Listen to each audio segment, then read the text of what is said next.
to the Work Trends podcast brought to you by Talent Culture. I'm your host, Megan M. Bureau. Every week, I interview smart people reimagining the world of work. Be sure to stay current with all of our interesting podcasts by visiting our page at Talent Culture Work Trends on Apple Podcast or Spotify. And of course, you can listen at talentculture.com on the podcast page.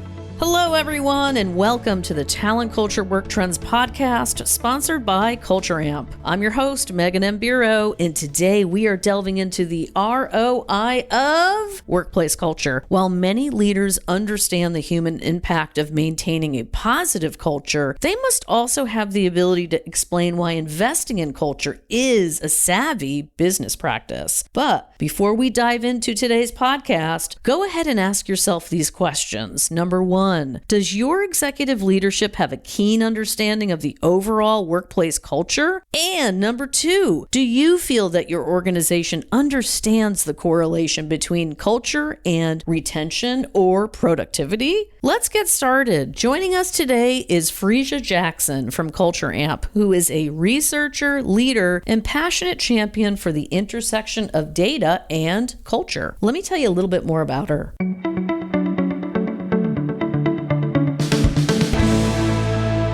As the lead researcher at Culture Amp, Freesia's team analyzes all of Culture Amp's data to bust myths. How cool is that, by the way? And all along the way, she's finding common patterns and sharing those insights with the world. She combines her practical experience consulting with the most progressive companies in the Bay Area with academic nerdiness from her master's in IO psychology. We are so excited to have you here today, Freesia. Thank you. I am so excited to be here. I love the term nerdiness in your bio, and I'm immediately adding it to mine, by the way. So great. Let's jump right in, shall we? How do most companies talk about the ROI of culture? Yeah, this is really a perennial question and one that I'm hearing even more frequently given the economic environment and really the talent market right now. And when it comes to ROI and quantifying impact, companies really want to see the dollar signs. And the number one way I see them putting those dollar signs to culture is through turnover. And that's because the link between a company's culture and their turnover is pretty clear. For example, we're able to look at how an employee responded to a company survey and then follow them over time to see if they are still at the company in a year. And of course, we found that the most predictive question is just asking them if they intend to stay. But there are parts of a company's culture that profoundly impact that intent. One is if an employee doesn't feel valued, they are 2.7 times more likely than average to leave within 12 months. And of course, we know that that turnover has many costs associated with it. Some are obvious and easier to quantify, like loss of productivity or loss of revenue, the cost to put up a new job ad, the cost to ramp them up and train them. And some are not so obvious, like the lost institutional knowledge or the hit to employee morale and employer branding. And kind of with those things in mind, the cost of turnover estimates really range wildly. I see 20% to 200% of an employee's salary. And that really tends to vary based on the seniority of the role, with more senior roles being on the upper end of that range. I'm sure I'm preaching to the choir on this, but I think that's like the most popular and straightforward way to assess business impact. And I see some companies getting a little bit more strategic with it, looking at not only global turnover, but instead zooming into key groups like high performers or female engineers. And the second most popular I see is connecting straight to the dollar signs. So things like improvement in revenue. For example, we did some research looking at Culture Amp customers over 5 years, and we found that aspects of culture correlate with stock price growth. So we were looking at over 500 publicly traded companies, and some of the key determinants were employees having the information they need to do their job effectively, the perceptions that resources are effectively applied towards company goals, and having performance be evaluated fairly. So those cultural aspects of enablement, efficiency, and equity were all really associated with 6 to 9% higher stock price growth in the following period. And the way I've seen customers do kind of similar research internally is to look at their engaged sales folks and see, are they more likely to hit their sales quota? It's kind of an easy way to make that case. Whoa, I love seeing this nerdiness and all these numbers in action. I have to ask you, what are some of the unexpected ROI outcomes of culture? Yeah, I tried to deliver on the nerdiness. We said it up front, so I'm giving it to you. So the obvious ones are, what I just talked about was really directly related to current employees or profit. And I've seen companies expand beyond that to really quantify the broader impact. So a good example is looking at customer satisfaction and retention. We did research looking at our overlapping customers with Zendesk, which is, customer service response software. And we found that highly engaged companies, the CSAT was 92%, while at companies with low engagement, the CSAT was 83%. So really, if your employees are engaged, they provide a better experience for your customers. And it's also fairly easy to do your own research here by incorporating, CSAT for a team into things like your employee survey results and seeing if that relationship that we found holds true in your organization. And if it does, you could do something like really simple regression to say, if you improve engagement by 1%, how much CSAT could improve? And I think customer retention is very similar there in that if there's high turnover in your organization and if someone leaves, then the customer is loving their, CS rep that they've been working with, they may leave as well. And the next is thinking about the ROI of future employees. So when someone is having a good experience at work, we know they're more likely to refer folks in their networks. And there's some interesting research here as well that shows that referrals actually cut down the hiring time. According to JobVite, it's by 40%. And they're also more likely to stay. So the University of Toronto did a randomized control trial, which we know is the gold standard and we don't often have in workplace research. And they did that and found after a year of looking at grocery change, the stores with referrals had 15% less employee turnover, which is just a huge difference in terms of the cost there. And the final one I'll share is innovation. So research by MIT Sloan found that companies in the top quartile of employee experience were 2 times more innovative than those in the bottom quartile. And the way that they assessed this I thought was really interesting. So it was based on the percentage of revenue from new products and services in the past 2 years. And so it's easy to kind of go beyond productivity and turnover if you understand these other potential options that you could be looking at. This is all so interesting. And I think my next question naturally becomes, what have you seen as successful in selling a business case for workplace culture to the people in leadership, the people writing the checks, the people making this a priority? I have so many tips.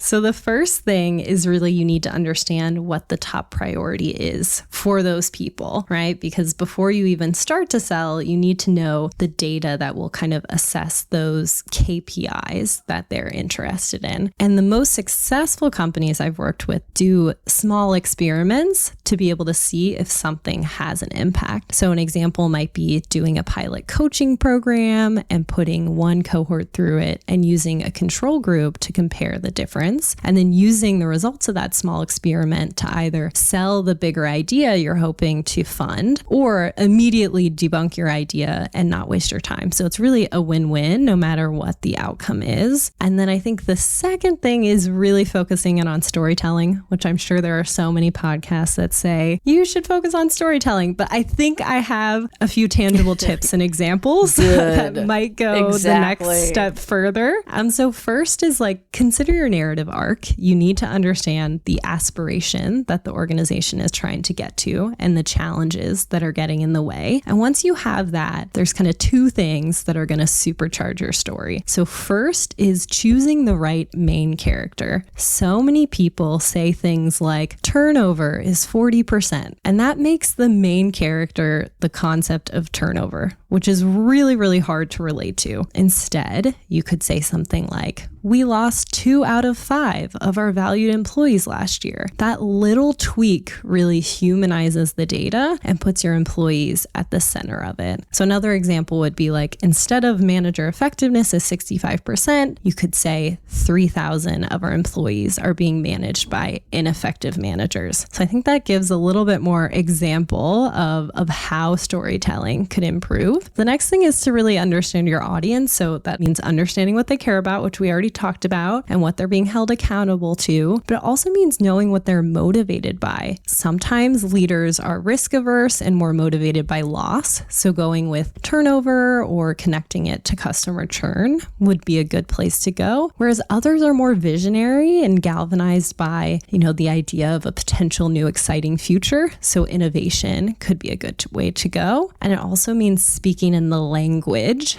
that they are speaking in. Even small tweaks like saying attrition versus turnover versus retention, those are all things that can help people to connect better. And finally, to really quantify the cost of doing nothing, because doing nothing is always the easiest choice, and we often don't even realize that we're making that choice. So an example could be, we agreed that the speed of innovation and execution is our top priority for this year. We lost 121 years of experience and $25,000 due to turnover in engineering since our last meeting. Doing X could reduce that number to Y before our next meeting. So it really makes it timely and adds in that human element. So those are just a couple things that I've seen really work. So when should we not use a business case for selling the importance of culture initiatives? I think this is such an important question that most people aren't asking, because everyone is really focused in on the ROI and the business case. And of course, I love data. So I'm like, yeah, we need to always create that ROI and see, what lever we should be pulling. But there are times when the business case can be detrimental. So when it comes to DEI specifically, there's the business case, which is really that diversity will improve the bottom line. And then there's the fairness case, that it's the right thing to do. And Yale did some really interesting research and found,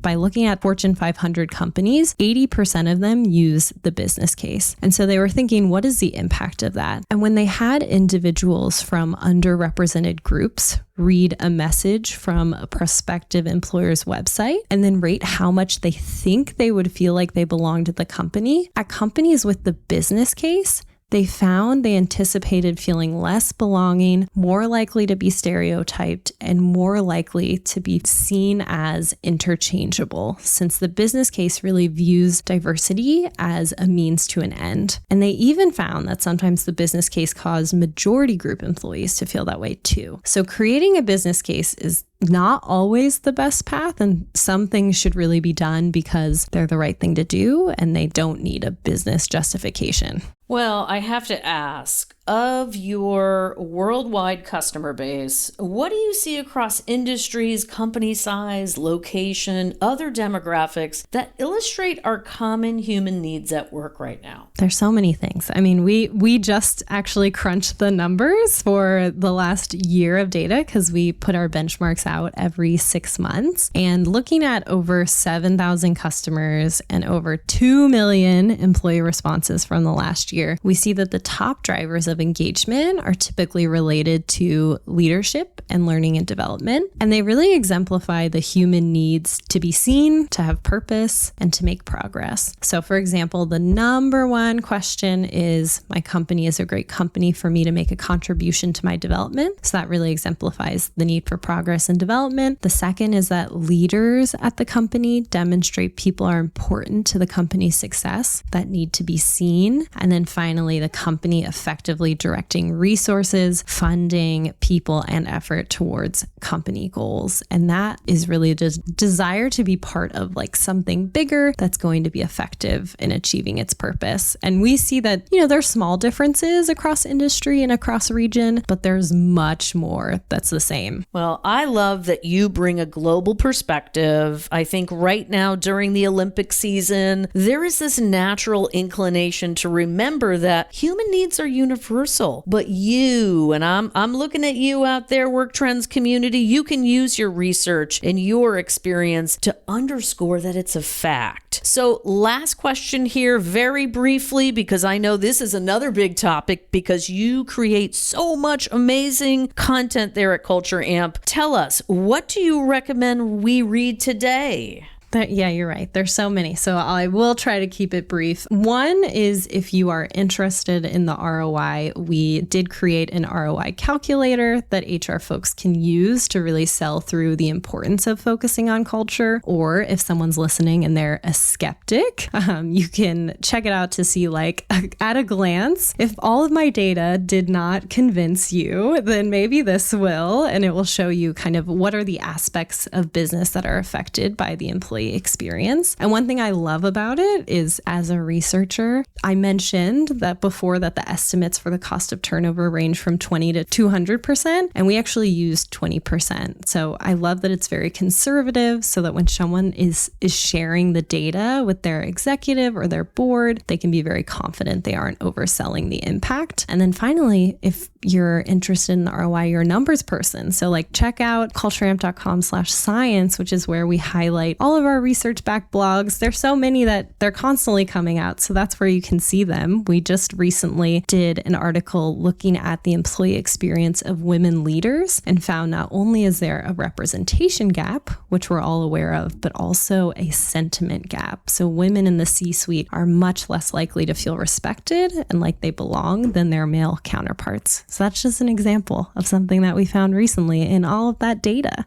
Well, our talent culture community is full of smarties here, so we love resources, and we appreciate your generosity in sharing these insightful offerings. Thanks so much for stopping by. Thanks for having me.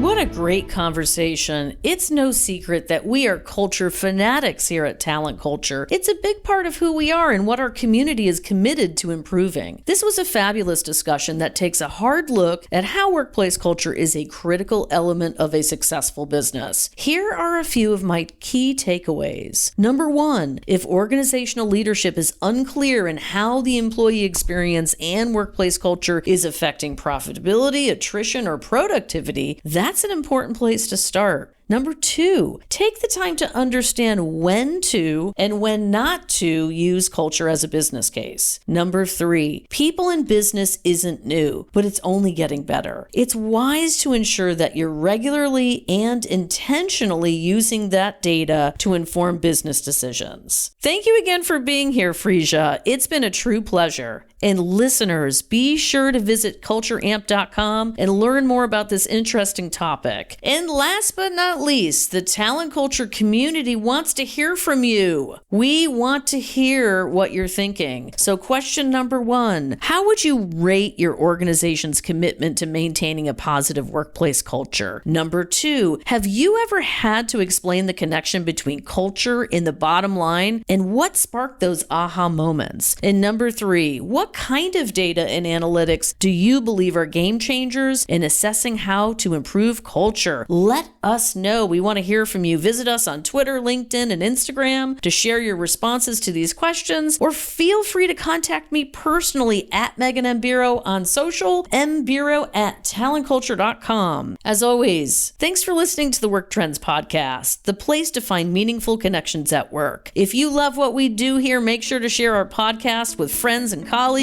or send us a question on the socials using the hashtag WorkTrends. See you soon. Thanks for joining us for today's conversation. I hope you enjoyed it as much as I did. Just a reminder that you can hear all the Work Trends podcast on Spotify, Apple Podcast, and on the podcast page at talentculture.com. Be sure to subscribe so you can listen on the go and stay up to date on all the latest news you want to hear. I look forward to catching up with you next time. I hope today's information made you wiser, happier, more informed, and most importantly, thinking of how you can use it to improve the quality of your life.